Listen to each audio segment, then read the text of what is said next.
유다 왕 요아스에 대한 내용이었습니다. 이제 열왕기하 13장에서는 유다 왕 요아스의 통치 기간에 이스라엘의 왕들인 여호아스와 그의 아들 요아스에 대해 말씀하십니다.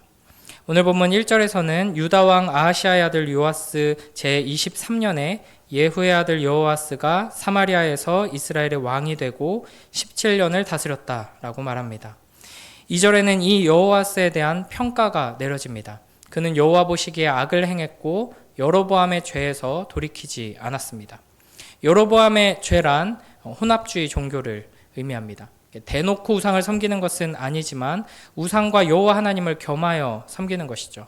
또한 여호와 하나님을 섬긴다고 하면서 하나님께서 명령하신 방법대로 하나님의 말씀을 따라 순종하는 방식으로 여호와 하나님을 섬기는 것이 아니라 내가 원하는 방식으로 내가 편한 대로 하나님을 섬기는 것, 그러니까 하나님을 이용하는 그런 태도를 여로보암의 죄의 특징이라고 할 수 있습니다.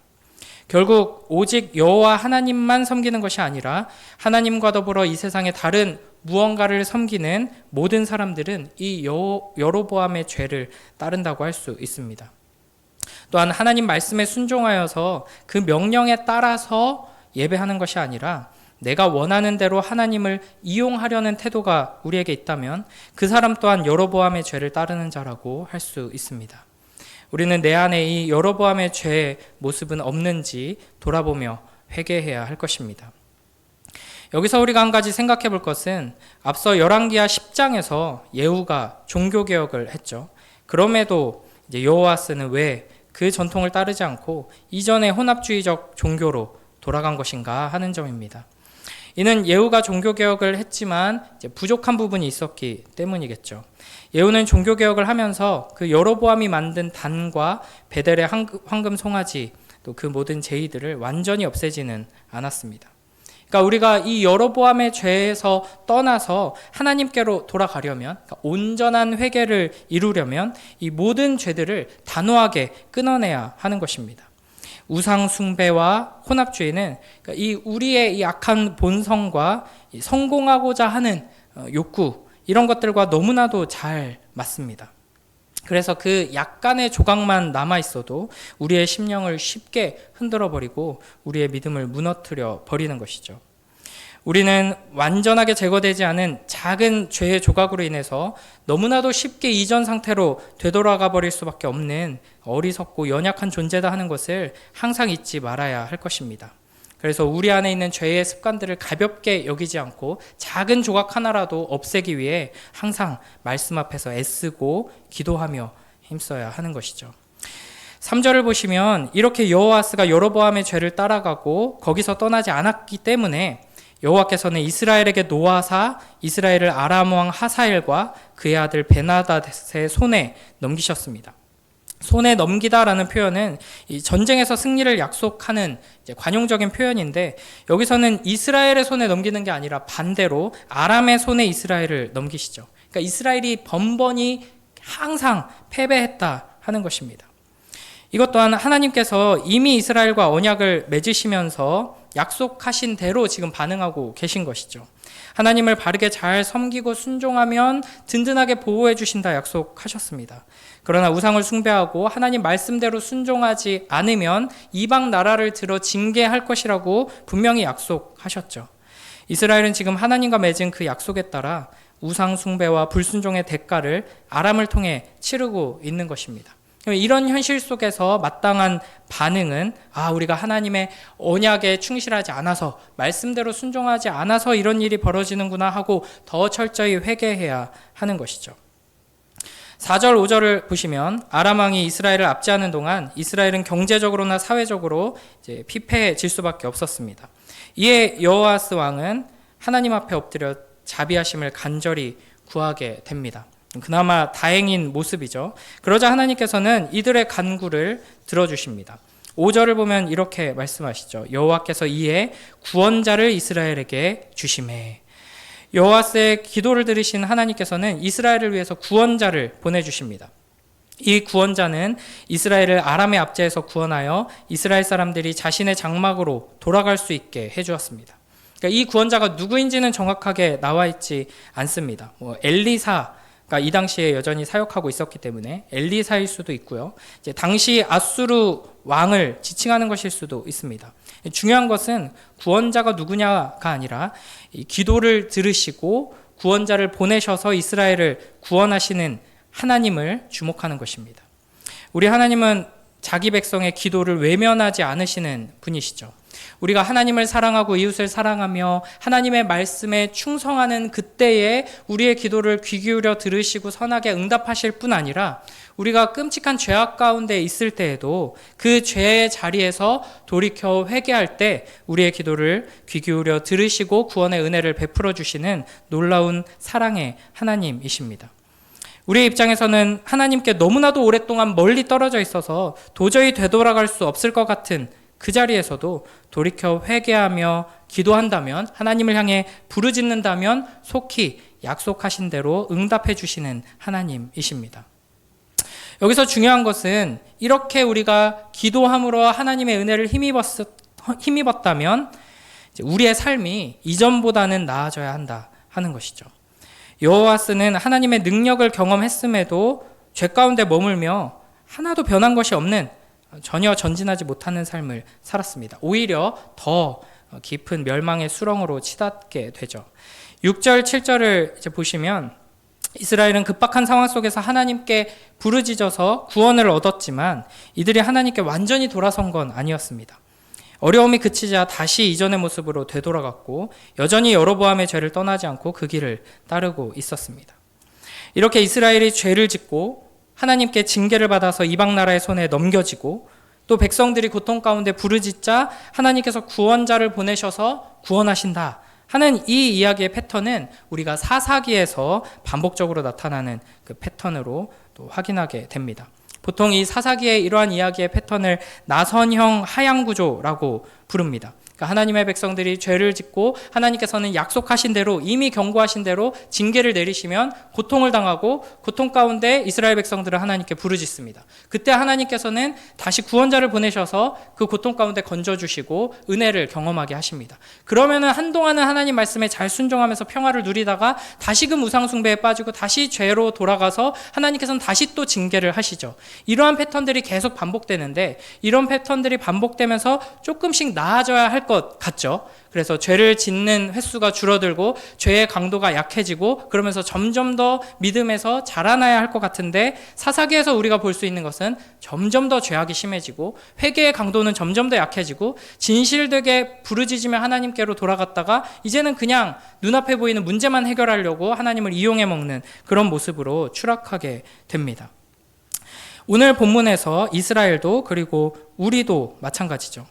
하나님의 구원을 경험했으면 우리가 그렇게 하나님께 불순종하고 하나님의 은혜를 잊고 오래 살아왔다가도 그제서야 하나님께 회개했을 때 하나님께서는 다시 은혜를 베풀어 주시면은 우리는 더 하나님의 사랑 안에서 자라나기 위해 힘써야 하는데 잠시 평화를 누리다가 다시 또 죄에 빠지고 더 심각한 죄에 빠지는 모습을 보이게 되는 것입니다.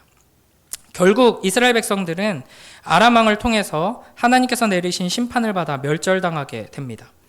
타작마당에 티끌같이 되었다 하는 것은 알곡 하나 없이 먼지만 날리는 상황이 되었다 하는 것입니다.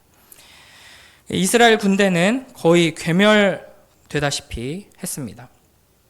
이를 통해 우리는 당장의 부르짖음으로 눈앞에 닥친 현실적 어려움에서 구원받았다고 하더라도 이 죄악된 길에서 떠나는 참된 회개와 삶의 변화가 없다면 하나님의 더 큰 심판을 피할 수 없다 하는 것을 기억해야 합니다. 우리를 사랑하셔서 약속하신 대로 징계하시고 우리의 부르짖음에 응답하셔서 은혜를 베풀어 주시는 그 하나님 앞에서 참된 변화와 궁극적인 이 영혼의 성장 없이 다람쥐 쳇바퀴 돌듯 죄짓고 징계받고 회개하고 부르짖고 다시 회복되고 다시 또 죄짓고 이런 패턴을 빙글빙글 돌면서 조금씩 추락하는 어리석은 인생이 아니라 죄에 대하여는 점점 더 죽고 의에 대하여는 점점 더 살아나는 복된 우리 모두가 되길 축복합니다.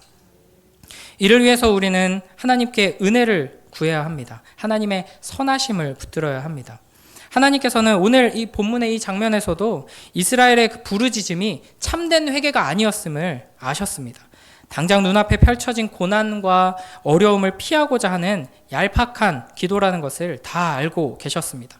그럼에도 불구하고 하나님께서는 언약에 신실하신 하나님이시기 때문에 부르짖자 그걸 들으시고 약속하신 대로 구원해 주십니다. 응답해 주시죠.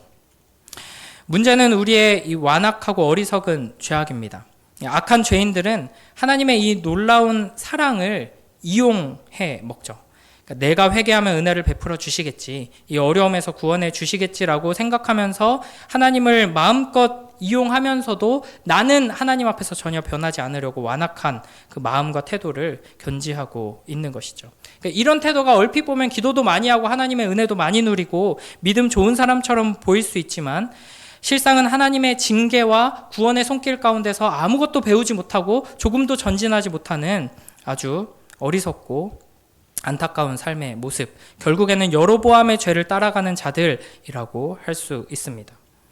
우리는 하나님을 이용해 먹는 삶이 아니라 하나님의 징계와 구원의 은혜를 경험하면서 점점 더 자라나는, 하나님의 사랑 앞에 엎드려 경배하며 그 사랑을 닮아가는 복된 삶이 되어야 할 것입니다.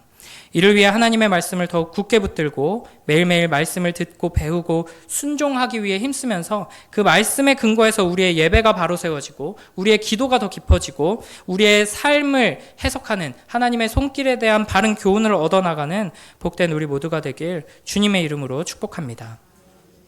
이어서 8절 9절을 보시면 이 단락은 이제 여호아스의 죽음에 대한 공식입니다. 여호아스에 대해서는 이제 아람과의 전쟁 이외에 다른 업적들에 대해서는 언급하지 않고 있습니다. 여호아스는 죽어서 왕의 묘실에 장사되고 그의 아들 요아스가 왕위에 오릅니다. 여호와께서 예후에게 약속하신 대로 이 예후의 자손들이 왕위를 계속 계승하고 있는 것이죠. 여기서도 하나님께서는 약속하신 대로 말씀하신 대로 행하고 계십니다. 마지막 10절부터 13절을 보시면 요아스에 대한 평가 또한 여호와 보시기에 악을 행했다 하는 것인데 그 죄목은 아버지 여호아스와 동일합니다. 여로보암의 모든 죄에서 떠나지 않았고 그 가운데서 행한 것입니다. 요아스의 업적으로는 유다 왕 아마샤와 싸운 것만 기록하고 있고 또 그 이후 바로 죽음 공식이 나옵니다. 그 또한 사마리아 왕의 묘실에 묻히고 그의 아들 여로보암이 뒤를 이어서 왕이 됩니다. 아버지 여호아스와 아들 요아스는 대를 이어서 각각 23년과 16년이라는 긴 시간 동안 이스라엘을 다스렸습니다. 그 중에 3년은 아마 함께 다스린 것으로 보입니다. 그런데 하나님께서는 그들이 다 악을 행하였고 여로보암의 죄에서 떠나지 않았다라고 평가하십니다. 아버지의 길을 아들이 떠나지 않았고 같이 있는 동안 아들은 아버지의 삶에서 전혀 교훈을 얻지 못한 것입니다. 그러니까 여기서 우리는 아버지가 아들에게 바른 신앙을 전수해 주는 것은 너무나도 어렵지만 우상 숭배의 습관, 죄악된 삶을 물려주는 것은 너무나도 쉽고 자연스럽다 하는 것을 다시금 생각하게 됩니다. 너무나도 두려운 모습이죠. 여호아스의 아들 요아스는 아버지를 따라서 악을 행하였고 여로보암의 죄의 굴레를 벗어나지 못했습니다. 어쩌면 요아스는 아버지가 행한 그대로 행한 착한 아들일 수 있습니다. 아버지의 가르침과 교훈에 순종하고 아버지를 철저하게 본받은 사람인 것이죠. 문제는 아버지가 바른 길로 가지 않았기 때문에 그 아들 요아스 또한 바른 길로 갈 수 없었다는 것입니다. 이것을 우리는 항상 기억해야 할 것입니다. 부모 세대인 우리가 하나님 앞에서 바로 서야지 우리의 자녀들, 다음 세대가 하나님 앞에 바로 설 수 있다 하는 것입니다. 흔히들 다음 세대가 중요하다, 다음 세대가 우리의 희망이다, 뭐 이렇게 말을 많이 합니다. 그러나 다음 세대가 자라기 위해서는 우리가 자라야 합니다. 우리는 전혀 전진하지 못하고 나이가 많다는 핑계로, 신앙생활 오래 했다는 핑계로, 삶이 팍팍하다는 핑계로 그 자리에 그대로 머물러 있으면서 우리의 자녀들이 힘차게 전진하는 믿음의 용사가 되기를 기도하는 것은 모순된 일일 것입니다. 다음 세대가 하나님 앞에 바로 서기 위해서는 우리가 먼저 하나님 앞에 바로 서기 위해 피 흘리는 전투가 필요할 것입니다. 그런 점에서 다음 세대가 우리의 희망이 아니라 우리가 바로 다음 세대의 희망이다라고 할 수 있습니다. 우리가 먼저 하나님의 징계와 은혜 안에서 바른 교훈을 얻어서 힘을 얻어서 이 여로보암의 죄에서 떠나 복된 길로 나아감으로 우리의 다음 세대가 우리를 본받아 믿음의 길로 따라올 수 있도록 그 귀한 역할을 감당하는 복된 우리 모두가 되길 주님의 이름으로 축복합니다. 기도하겠습니다. 하나님 아버지 감사합니다. 이 새벽에 우리를 말씀 앞으로 인도하여 주셔서 하나님의 그 놀라운 역사하심과 언약의 신실하심과 그 사랑과 은혜를 다시 한번 바라보며 붙들게 하시니 감사합니다. 우리는 완악하여서 하나님께서 말씀하신 대로 우리를 이끄시고 때로는 징계하시고 구원의 은혜를 베푸심으로써 우리를 주님 품으로 안으시기 원하시지만 우리는 여전히 우리를 변화시키는 그 노력에 힘쓰지 않을 때가 훨씬 많이 있습니다. 그러나 주님께서 우리를 포기하지 않으시고 계속해서 말씀하시고 성령을 보내주시고 예수 그리스도의 능력으로 우리를 힘입게 하시니 아버지 하나님, 우리의 삶 속에서 우리가 조금씩 예수님을 닮아가게 하시고 하나님의 뜻을 이루어가는 복된 주님의 자녀들 될 수 있도록 축복하여 주시옵소서. 우리가 성장해 나아가고 우리가 조금씩 하나님의 그 마음을 품고 닮아 나아감으로 우리를 통해 우리에게 맡겨주신 귀한 다음 세대들이 이 믿음의 길로 함께 나아갈 수 있도록 우리를 축복하여 주시옵소서. 감사드리며 예수님 이름으로 기도드립니다.